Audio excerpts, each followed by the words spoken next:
Greetings. I'm Mr. Gamera 512 with Dark Knight 987. We're back after a long fucking absence. Boy, oh boy, we've missed you motherfuckers. Tonight, me and Knight are gonna go down the rabbit hole once again, and we're gonna see. We're gonna unravel the mystery of what happened to those 17 kids from Miss Gandy's class. What happened when 17 kids in Maybrook, Pennsylvania leave their houses at 2:17 in the morning at the same damn time? Something fishy was going on the whole fucking time. Warning, spoilers are ahead. This is mine and Knight's review for the 2025 film Weapons. Enjoy. It is so fucking good to be back. Before I leave you, I want to thank you guys so much for all the support, for everything that you did while I was away. And I want to thank you guys for helping me with my grief in the memory of my mom. Thank you guys so much. I'm Mr. Green Phone 2. Let's get on with the review. Peace.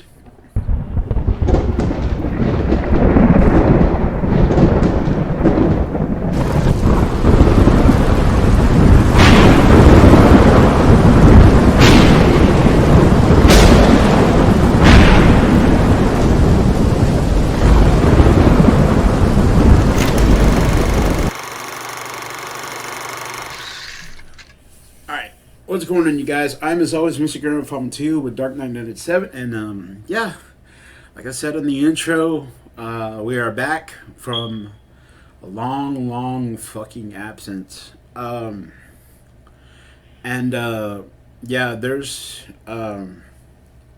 we're going to talk about this movie. Me and Knight saw this when he came to my house this past Saturday.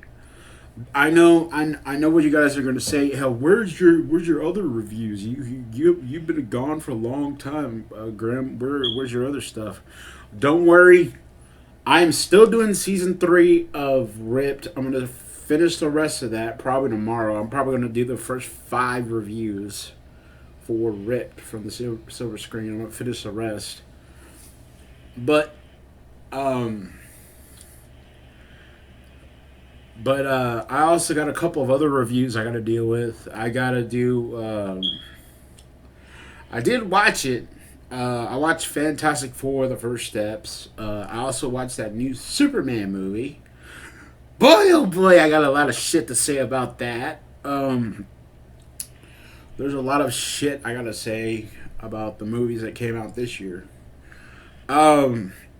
So we're going to start off with this review for Weapons. Weapons is directed by Zach Cregger. Of course, you know who brought you Barbarian and a bunch of other movies. It stars Josh Brolin, Julia Garner, Alden Ehrenreich, Austin Abrams, Cabron Christopher, Toby Huss, Benedict Wong, and the legendary Amy Madigan. As always, whenever me and Knight, for those of you who are new, have never been to my channel before, sometimes me and Knight go through the plot. We go through the plot, sometimes on Reaper Room movie reviews. We go through the plot, and we discuss the movie and everything else like that. That's how we do it sometimes. Sometimes if it's a movie he hasn't seen yet, I try to stay away from spoilers and shit like that. But I'm gonna try my. I'm gonna. But warning, me and him did see this movie, and me and him did watch it, and this movie scared the shit out of both me and him. Yeah. So, right now, me and him definitely went down the rabbit hole in this fucking movie. So major spoilers are um, to be addressed. So right now we're gonna go through the plot, and you're gonna go down the rabbit hole with us as we unlock this goddamn mystery. Where the fuck did these kids go? So here we go. All right. A child narrator explains that on a Wednesday 2 years ago previously, in the town of Maybrook, Pennsylvania, 17 children from elementary school teacher Justine Gandy's third grade class suddenly ran from their homes at 2:17 in the morning and disappeared. Only one student, Alex Lilly, remained. After a month after the incident, Principal Marcus Miller, played by Benedict Wong, places Justine on leave amid community suspicion of her involvement in the children's disappearance. We're going to talk about that because that pissed me the fuck off to no ends.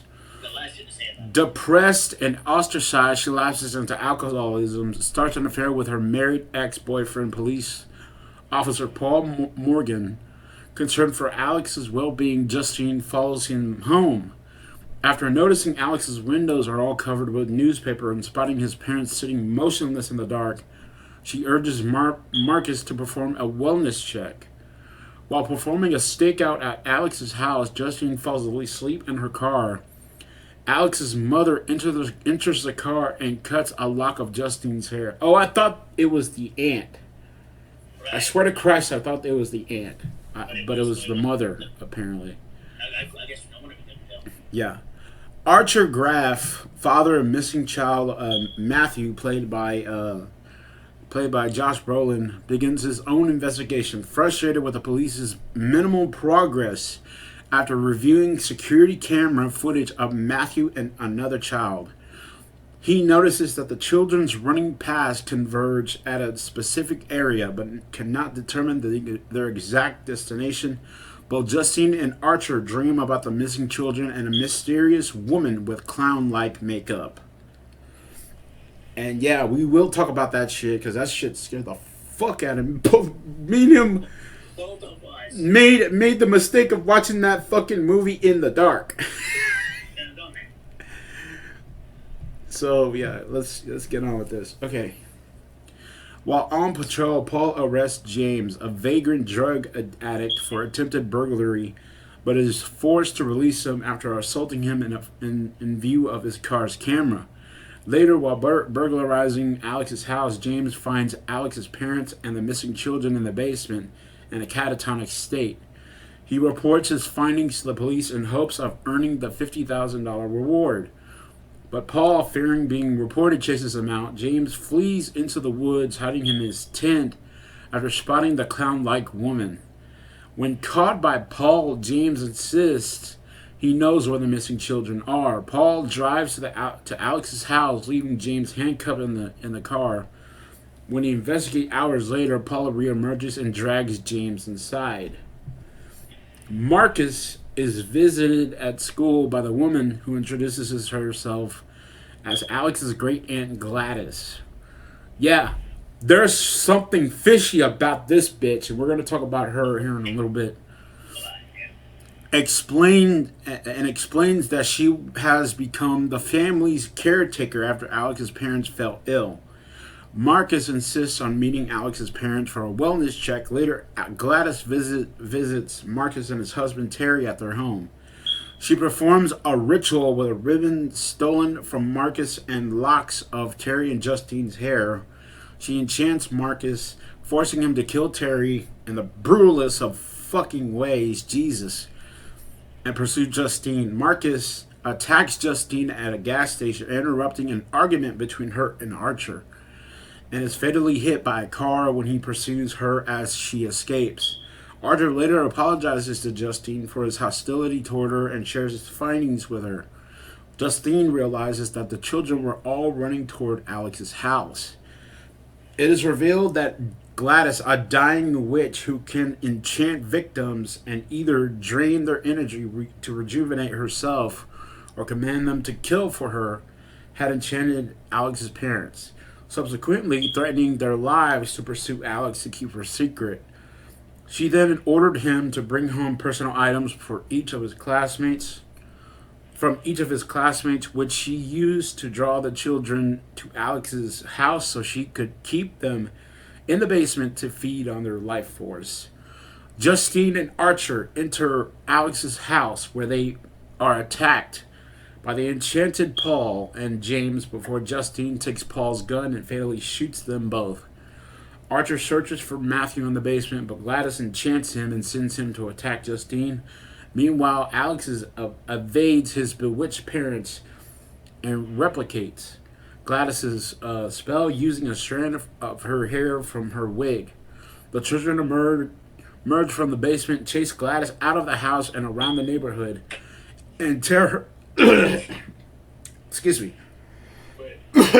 And tear her a fucking part. Her death frees her victims, though all but Archer remain in a kind of catatonic state. As Archer carries Matthew home, the narrator explains that Alex moved out of town to live with a different aunt after her parents were institutionalized. The children were all reunited with their parents, and some eventually began speaking again, thus ending this crazy ass fucking movie. Alright, man. We need to talk about a lot of shit. A lot of shit went down in this fucking movie.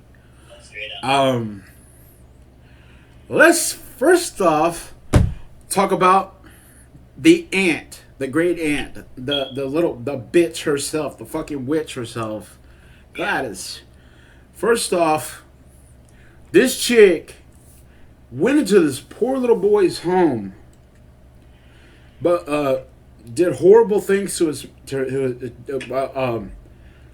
bewitched his mom and his dad. And not only that, she also it's like I told you when we were watching the movie. It's like living with an abused with an abuser. Basically. That's what it was like for this little boy. And I felt so bad for him and all that, and the poor kid had to deal with this goddamn bitch. But something else happened. That fucking ending. That ending everybody has been talking about. When Alex finally turned the tables on this goddamn bitch, and she got ripped to shreds. I gotta tell you, I've seen zombies do this, but little human beings, these kids ripped her to fucking shreds. Oh my god, dude. And they destroyed the shit out of her, and I was so fucking happy. Oh, so was I. What was your thoughts about Weapons, man? Well, I gotta say, Weapons was it was a freaking movie for both, not just for me and for him too. It was a freaking movie play. To find out, and here you're thinking, as you're watching this movie, thinking, as they're focusing on this little boy, you're thinking, could he have something to do with this? Is he the evil one that's causing all this? But then you find out later that it's his so-called great aunt who's a witch that does all this stuff. And then come on, and of course I was happy when the bad guy when she gets teared to shreds by the kids, and the way the chase scene was, oh my gosh, you can see the camera on one of the kids chasing her. Oh my fucking god, that is so. Busting through windows. Yeah, they were busting through. Hold on, man, hold up. They were busting through windows. They were busting through fucking doors.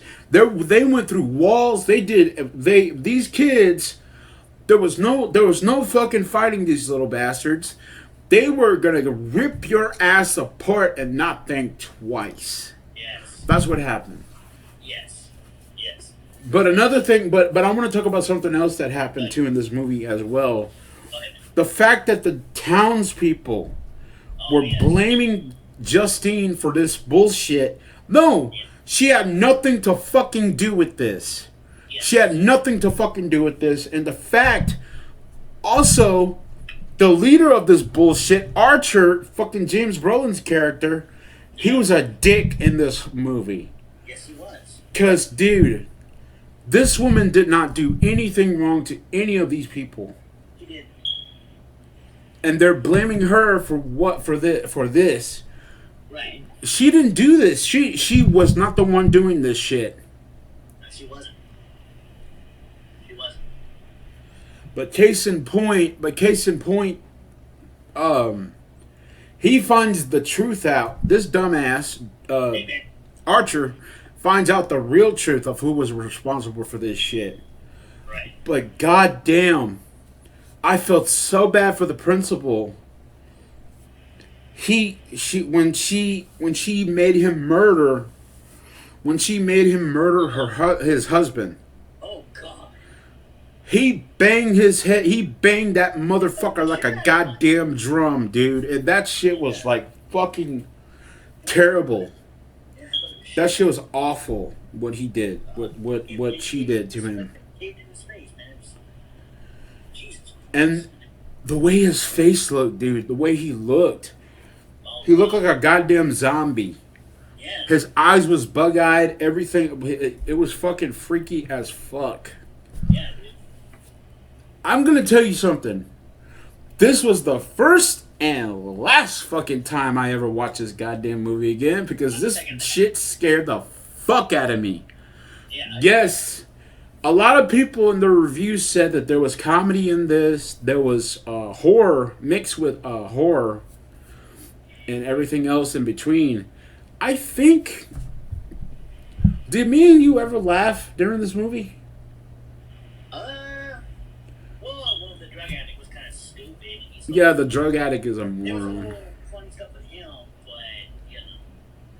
Yeah, the drug addict was a dumbass. Yeah. That's what I can say. Even the officer, the police officer, was a jackass too. Was an Yeah, idiot. he was.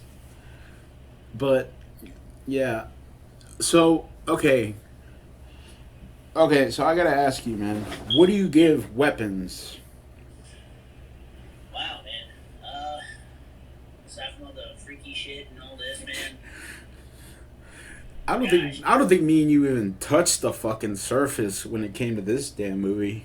I don't think so, man. I don't think we do. It was, dude. This movie.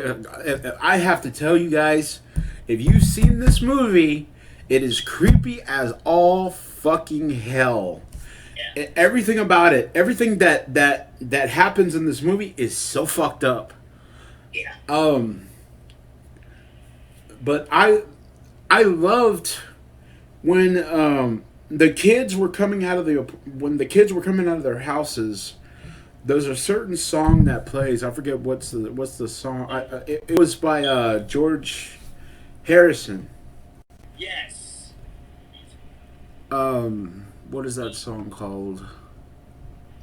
I don't know what it says. Oh, Beware of Darkness. It's Beware of Darkness by George Harrison, which is a really good ass song. I like the song.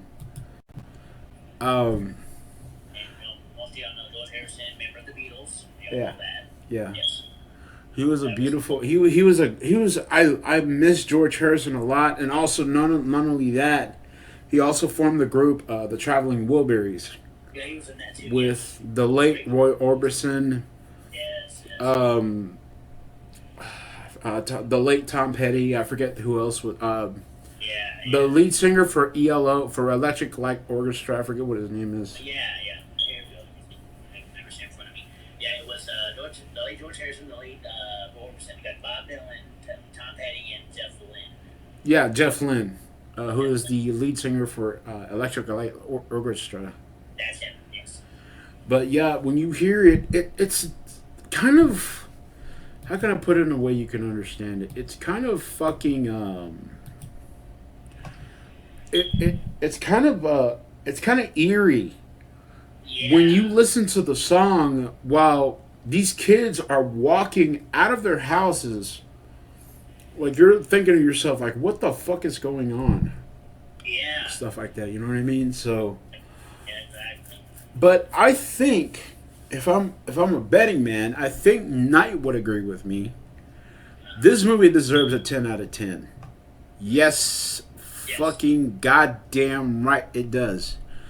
Because this movie was creepy. This movie had the creep factor. Yeah, there was a little bit of comedy thrown in. A little bit. A little bit, not a lot, but a little bit. This movie was completely fucked up on all recognition. Um, and that's just saying, and that's just the beginning. Me and Knight went through this goddamn rabbit hole, and we unsolved this bullshit that was going on in this town. Pennsylvania. 17 kids walking out of their houses at the same damn time because at the behest of a fucking witch. I feel so bad for that little boy. I feel so bad for Alex. Oh yeah. Cause you're thinking, hey, is who the fuck is responsible for this shit? You're thinking, oh, everybody's blaming the teacher for this. Justine. Justine had nothing to do with this. I gotta tell you that right fucking now. She had nothing to do with this.